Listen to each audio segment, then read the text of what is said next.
Episode number 129 from Roatan, Honduras.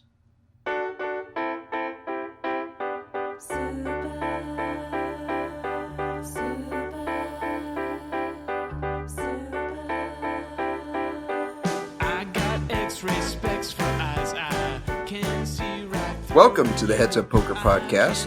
This is Steve Barton, and thank you for tuning in.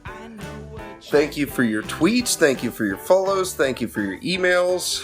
Thank you for being here each and every week. I'm excited. I am about 1 week away from going to the WSOP and sharing a room with, not a room, but a house with Mike and Alex Venosa and a couple of his other poker buddies.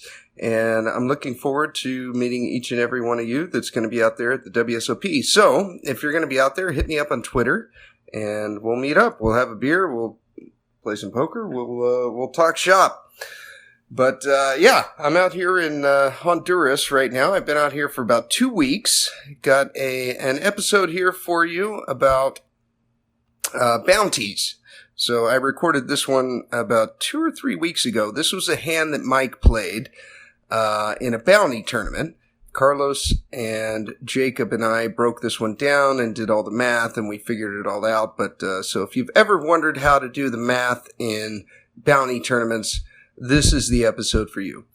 But just a little update. If I'm out here, and this country is awesome. It's mostly Spanish speaking. There's a fair amount of English, but one thing that really appeals to me out here is that everyone is very, how can I say it? Well, they're very friendly, and they're very open to foreigners coming into their country and buying land. And I really like that. Every time I go and travel, I'm always thinking to myself, could this be my future retirement home? Because I know I don't want to be in the U.S. Well, except for Vegas. But, I'm always kind of looking for my future retirement home. And this is the first place that I've really felt almost certain that this is where I want to retire. They are friendly. It's cheap. You can buy land for very cheap. You can get an acre here, which is basically the size of about a football field. You can buy a football field of land for about $20,000 to $30,000 American dollars. And this is beachfront property. So if you want to be out in the mountains, if you want to be out in the jungle, it's far cheaper. But we've met a lot of interesting people. And one of the guys in particular that we met, he lived right on a river. And it was a beautiful river. There's fishing right there. It was amazing. He bought an acre there and built a house. I'm guessing, but I'm going to say it's probably about 2,000 square feet. And he built it for under $100,000. I don't know anywhere that you could do that in the U.S. And I was just on an island the other day, and we've been island hopping and jumping around Honduras, and the land is amazingly cheap, and it's beautiful, beautiful beaches, white sand beach, crystal clear water, and just amazing. And anyways, we'll see how it goes. You guys will see if a couple of years from now, if I'm buying property here, then we'll know. But anyhow.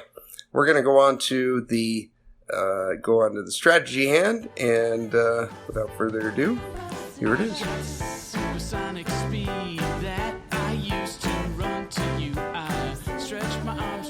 Alrighty, got an interesting hand for you here from an $1,100 bounty MTT that Mike played down in the Commerce Casino down in LA.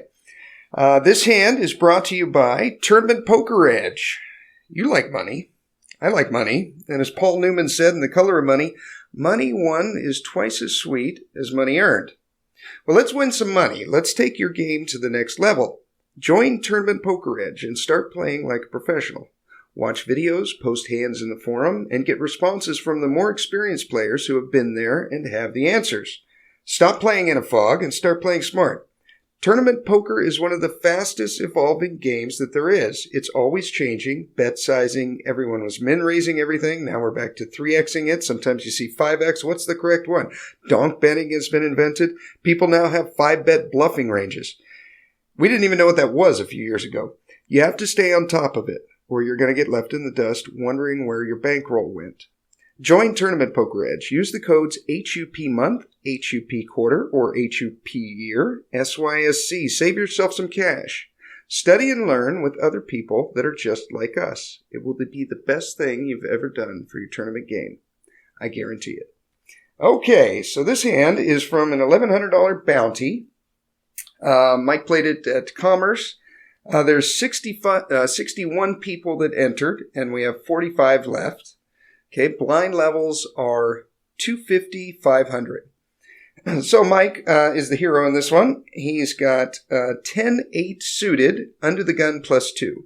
He's got a starting stack of 29K, so he has 58 big blinds. And with 10-8 suited, under the gun +2, he elects to call. So he limps here for 500, folds around to the cutoff, and the cutoff also limps for 500. Then the button spoils the party, and he goes all in for 10K. So he shoves 20 big blinds. Right after him, the small blind shoves all in for 14K, so he shoves 28 big blinds. And then the big blind, he doesn't want to be left behind, so he shoves all in for 16K and 32 big blinds. And now the action is back on us, holding 10-8 suited. Now, before you say, well, where's the decision? You just throw your cards into the muck. Remember, this is a bounty, and each player is worth $500 of real money. So we've got $1,500 out there that is up for the taking if we were to win this hand. So how do we even begin to do the math on this? Okay, I had to get with Jacob. He and I were on the phone for about 45 minutes, and I just got off the phone with Carlos to make sure I didn't embarrass myself in front of thousands of people here. But I think we got it. Okay, so first what we want to do is we want to calculate how many chips are in the pot right now when it comes to us. So we got 10K plus 14K plus 16K. We've got 40K in the middle. We can probably add another 1,000 in there for the 500 limp from the cutoff and then the antes and like that, but we're going to try to keep the numbers square here so while you're listening in your car driving down the radio or vacuuming your house, you'll be able to do this math right along with us here, okay? So we got 40K in the middle. Now we've got to calculate how much are each one of these bounties worth. And it's true, when they get knocked out and we get their bounty, we get $500 from each player right there. And that is money in our pocket. But we have to equate that into chip EV so that we can do this math problem. You know, it comes to a problem with we're calculating chips here, but we got to also factor in the bounty. So the way we do that is the starting stacks were 15,000. Okay, so imagine 15,000. You're sitting down at the poker table. 15,000 of those chips are what you paid for when you bought in for $1,100. Now, $500 worth of those chips are for the bounty. So how do we figure out how many chips of those 15,000 are from the bounty? So what we do is we basically take 500 over 1,100. Okay, that's the ratio right there. Now the known part is 15,000 equals 1,100. You paid $1,100, you got 15,000 in chips. What's unknown is X equals 500. So that's the unknown part right there. So we do a little cross multiplication. The way your math problem will look, it'll look like X divided by 15,000 equals 500 divided by 1,100. We cross multiply, we multiply 500 times 15,000, then we take that number and we divide it by 1,100, and we get 6,818 chips. We'll call it 6,800 to keep it simple. Okay, so each of these all-in stacks we now have to add an extra 6,800 to each one of those stacks. That's how we're going to calculate for the bounty. So, since there's 3 of them, we take 6,800, we multiply it by 3, and we get a total of 20,400. We'll call it 20,000 to make it simple.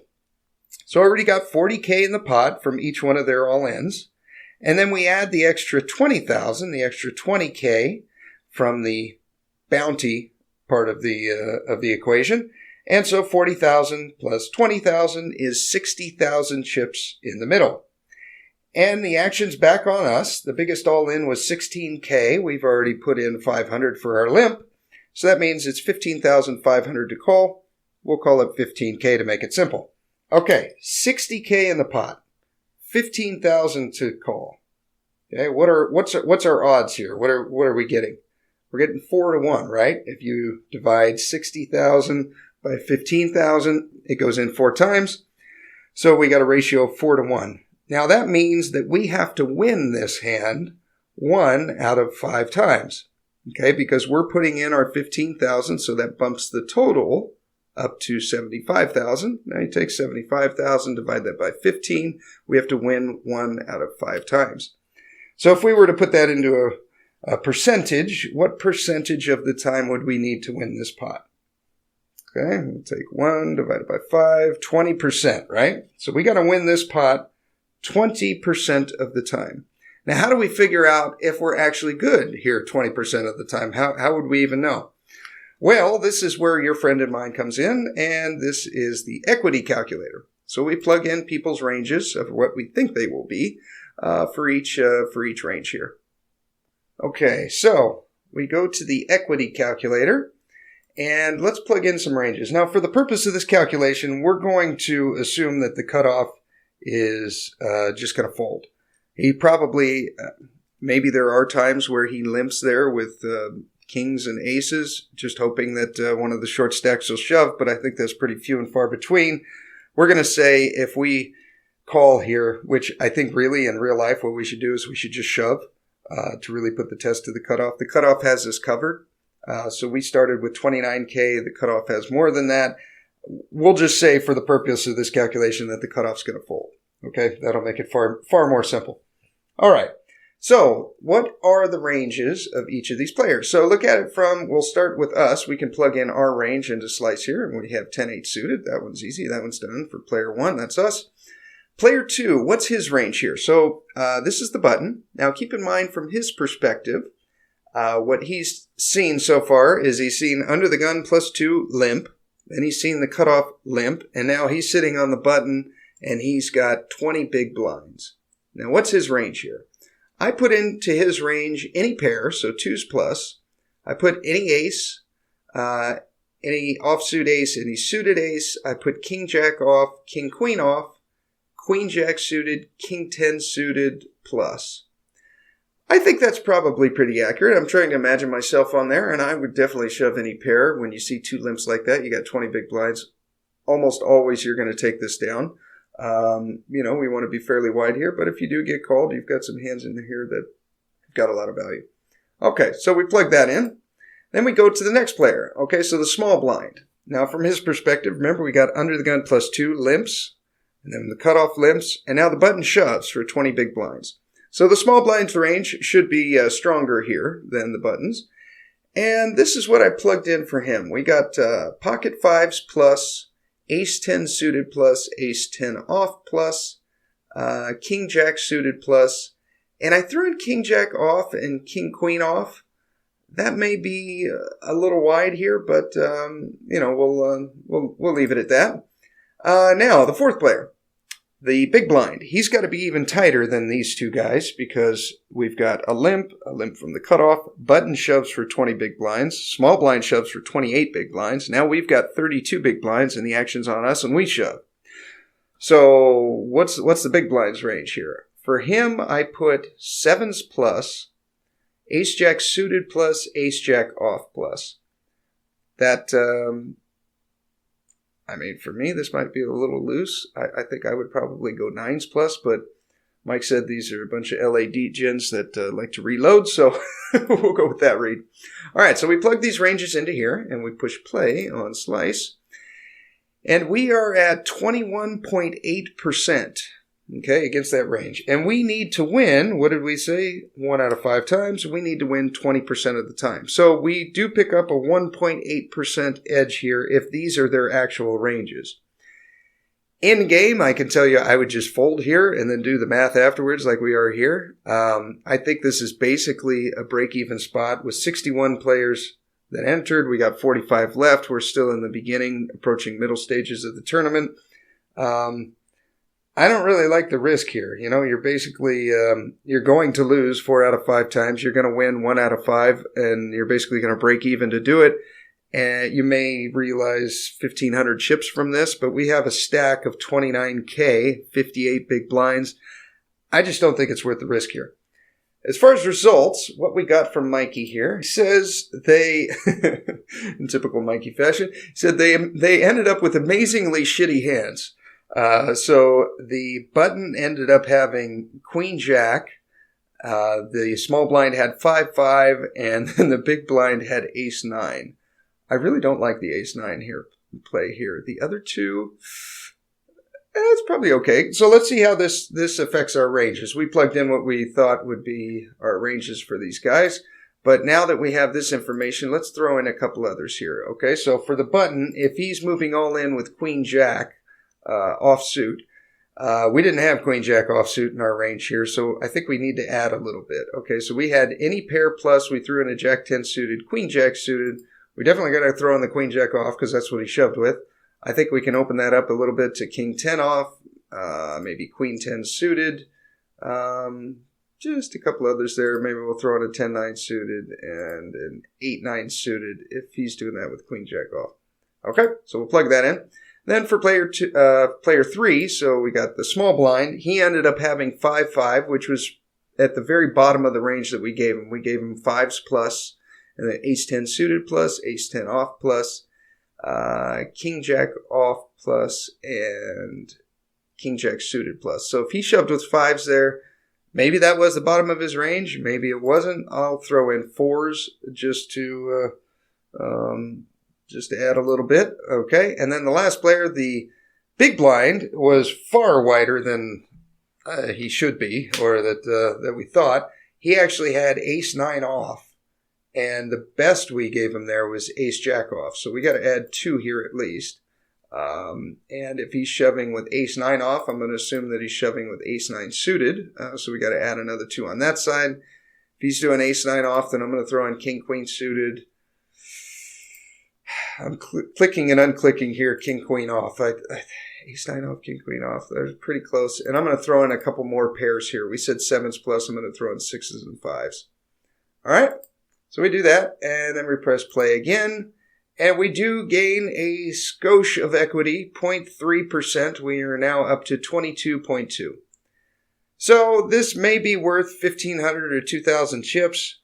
I really don't think it's worth the risk. I think we're better off just folding here and moving on to the next hand. But it is a really interesting point that when you think about this, taking a step back, that we limp under the gun +2 with 10-8 suited, and then we get 3 shoves, and this is basically a break-even call. You would never think that it would be, but it is. So that's how you calculate. That's how you do the math on bounty tournaments. You basically take whatever the total buy-in is and what the bounty is. You put those over top of each other.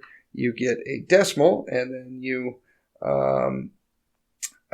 equate that to what the total number of tournament entry chips is. So another way that you could do this would be 500 over 1100, and you divide those two, you get like 0.45, I think, something like that. And then you multiply that times 15,000, and that will give you 6,818 chips. So you add that to each person's stack, and that gives you your math for how to calculate how many chips in a bounty tournament. Hope you guys enjoyed this. If you want more things poker, go to headsuppoker.poker. You'll find all our stuff there. You can get your free 7-minute Tilt-Buster. Click on the link in the show notes. When you purchase an MP3, use the code HUPOKER. Check out the free training videos at Tournament Poker Edge. Sign up and use the codes HUP month, HUP quarter, and HUP year. Bookmark us on Amazon, headsuppoker.poker. If you want to get a hold of Carlos for some coaching, www.facebook.com/mediocre poker. And if you want to watch Mike Twitch, you can go to twitch.tv/rampage poker. Follow me on Twitter at HUP Podcast. Mike and I will be posting all our tweets from the WSOP while you guys are listening to this. And good luck, Mikey. I got a 1% stake in you. So hopefully you're crushing it. We'll see. Thank you for tuning in. And here is your weekly motivational speech. The one commodity that is most valuable on this earth is time. Time to love, time to live. From the moment the human body is born, it begins dying. I don't think you quite caught that. Let me say it again. From the moment the human body is born, it begins dying. Some happen faster, some happen slower. Some of us help them go faster, and some of them prevent it from happening sooner than later. How many seconds, how many minutes do we waste every day doing things that are nowhere near the goals and aspirations and passions that we have inside? How many times do you go through the course of a day and realize, did I do anything I set out to do today? Write down those goals each and every day.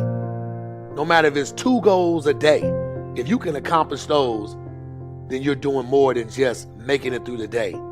You are living and achieving your dreams. Find time to better yourself, read, explore, research, live life, do things you've never thought of doing before.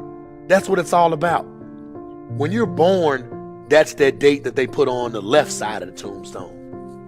When you die, they put another date on the right side of the tombstone.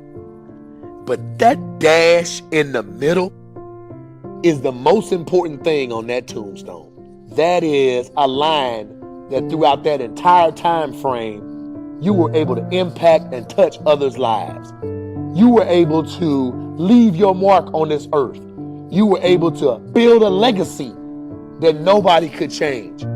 You were able to have it to where people remembered who you are no matter what.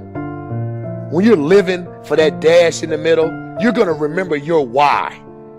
Your why you're here. Not the why did you do something.